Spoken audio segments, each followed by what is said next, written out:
یہاں پر ہمارے ساتھ پینل پر موجود ہیں فضل اوان حسین صاحب جو کہ کالمسٹ اور تجزیہ کار ہیں. اچھا فضل حسین اوان صاحب مجھے یہ بتائیے گا کہ پی ٹی آئی کو واک آؤٹ کی بجائے ایوان کے اندر رہنا چاہیے، اس کے بارے میں بتائیے گا، اور بتائیے گا کہ جس طرح پارلیمان کے دونوں ایوانوں سے اراکین نامزد کریں گے، اس میں آپ کا کیا موقف ہے؟ جی بالکل، پی ٹی آئی کی طرف سے کئی جگہ پر بائیکاٹ کیا گیا، وہ الگ ہو کے بیٹھ گئی. یہ کسی بھی طور پر ایک جمہوریت میں چلیں یہ ہو جاتا ہے، آپ بائیکاٹ کر دیتے ہیں، لیکن ہر معاملے میں بائیکاٹ کر کے بیٹھ جانا میں نہیں سمجھتا کہ مناسب ہے. تو پھر تو آپ جب صدارتی الیکشن ہوتا ہے، جب وزیر اعظم کا الیکشن ہوتا ہے، اسپیکر کا الیکشن ہوتا ہے، آپ کو پتہ ہوتا ہے کہ ہم کس پوزیشن میں، اپوزیشن کی میں بات کر رہا ہوں، لیکن اس کے باوجود بھی وہ الیکشن کنٹیسٹ کرتے ہیں. اسی طرح سے تحریک انصاف نے ترمیم کے حوالے سے یہ ایک سائڈ پہ ہو کے بیٹھ گئی، لیکن اس حوالے سے تحریک انصاف کا موقف کسی حد تک درست ہو سکتا ہے، کیونکہ ان کے بانی کے ساتھ، ان کے سربراہ کے ساتھ، عمران خان کے ساتھ ان کی ملاقات نہیں کروائی جا رہی تھی. ہدایت جو ہیں وہ دینی ہوتی ہیں آپ کے لیڈر نے، جو آپ کا صدر ہے، جو آپ کا چیئرمین ہے، جو آپ کا بانی ہے، تو ان کے ساتھ ان کی ملاقات نہیں کروائی جا رہی تھی. تو اس وجہ سے ہو سکتا ہے کہ ان کی طرف سے تھوڑا سا پسپائی اختیار کی گئی ہو، لیکن میں سمجھتا ہوں کہ اس کے باوجود بھی ان کو ترمیم کے حوالے سے بھی اپنا ووٹ کاسٹ کرنا چاہیے تھا. اپوزیشن میں ہو جاتا، کم ہوتے ووٹ، جو کچھ بھی ہو جاتا، لیکن وہ یہ ڈرے بیٹھے تھے کہ اگر ہم وہاں پہ چلے گئے، جس طرح سے ان کے کئی لوگوں کو پکڑا گیا، مارا گیا، کٹا گیا، ان کو منایا گیا، تو وہ بھی ایک المیہ تھا ان کے لیے. انہوں نے کہا کہیں ہمیں بھی نہ پکڑ لیں.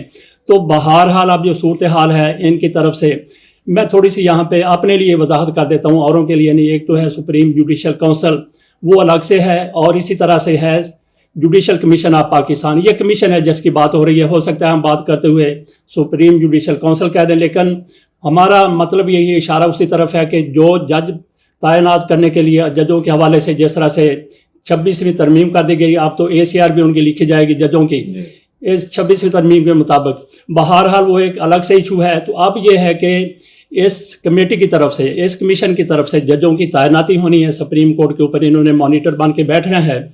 تو حکومت جو ہے پہلے سے سوچ لیتی ہے کہ اگر ہم اس طرح سے کریں گے تو اس طرح ہو جائے گا، لیکن ضروری نہیں ہے آپ کی سوچ کے مطابق ہی سارے فیصلے ہوں. جس طرح سے ان کی طرف سے پوری کوشش کی گئی کہ منصور علی شاہ کو چیف جسٹس نہیں بنے دینا، یا آفریدی صاحب کو چیف جسٹس بنا دیا گیا. ساتھ ہی انہوں نے یہ بھی سوچ لیا اپنے طور پر، یہ ظاہر ہو رہا ہے کہ جیسے ہی آفریدی صاحب چیف جسٹس پاکستان بنیں گے، ان کا نام آئے گا، 2 جج صاحبان گھر چلے جائیں گے، استعفیٰ دے دیں گے، پھر ہماری موجیں ہی موجیں. لیکن یہی آفریدی صاحب چیف جسٹس پاکستان بن گئے، 2 کی طرف سے ان کو تسلیم کر لیا گیا. آج فل کورٹ میٹنگ ہوئی ہے، اس میں سارے کے سارے جج بیٹھے ہوئے تھے. کوئی بھی بندہ کسی پارٹی سے بھی اس کا تعلق ہو، اگر وہ عدلیہ کے مابین کوئی غلط فہمیاں پیدا کرنا چاہتا ہے، میں سمجھتا ہوں کہ وہ نہ صرف یہ کہ عدلیہ کا دشمن ہے، بلکہ وہ پاکستان کا دشمن ہے، وہ کوئی بھی ہے. تو بہرحال ان کی طرف سے اس طرح سے تحریک انصاف نے جس طرح سے اپنے 2 لوگ دینے کا اعلان کیا ہے، انہوں نے کہا کہ ہم کمیشن کا حصہ بنیں گے. تو حکومت کی طرف سے ہو سکتا ہے کہ پہلے ہی یہ سوچا گیا ہو کہ ہم یہ بنائیں گے تو یہ دوڑ جائیں گے، تو پھر ہماری یہاں بھی موجیں ہی موجیں ہوں گی. تو باقی تحریک انصاف کی طرف سے ایک اچھا موقف یہ سامنے آیا، انہوں نے اس میں بیٹھنا قبول کیا ہے، بہت اچھا کیا ہے. لیکن حکومت کی طرف سے بھی تھوڑی سی، عموماً یہ ہوتا ہے کہ اپوزیشن سے امید کی جاتی ہے کہ وہ حکومت کے ساتھ تعاون کرے گی، لیکن ہمارا بابا آدم نرالا ہے، یہاں پہ حکومت سے توقع کی جا رہی ہے کہ وہ اپوزیشن کے ساتھ تھوڑا سا تعاون کرے گی. ہمارے سامنے ہے کہ انہوں نے بڑا رونا روتے ہیں یہ چارٹر آف ڈیموکریسی کا، میثاق جمہوریت کا، کہتے ہیں اس کے مطابق یہ کیا گیا، اور یہ کریڈٹ لیتے ہیں کہ یہ ترمیم بھی اسی وجہ سے کی گئی ہے.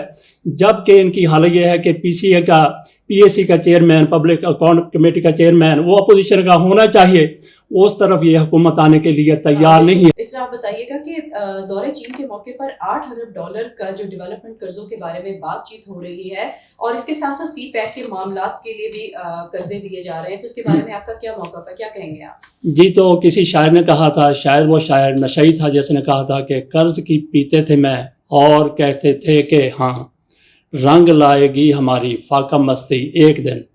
تو نشئی شاعر نے یہ کہہ دیا قرض کی، وہ تو مرزا غالب کہتے تھے نا، ابھی تو ہم بات اور طرح سے کر رہے ہیں. ہاں تو یہی میں بات کر رہا ہوں نا، قرض کی بات کی نا ہم نے، قرض کی بات. اچھا آصف علی زرداری صاحب پاکستان کے صدر $8 ارب کی وہاں پہ جا کے بات کریں گے.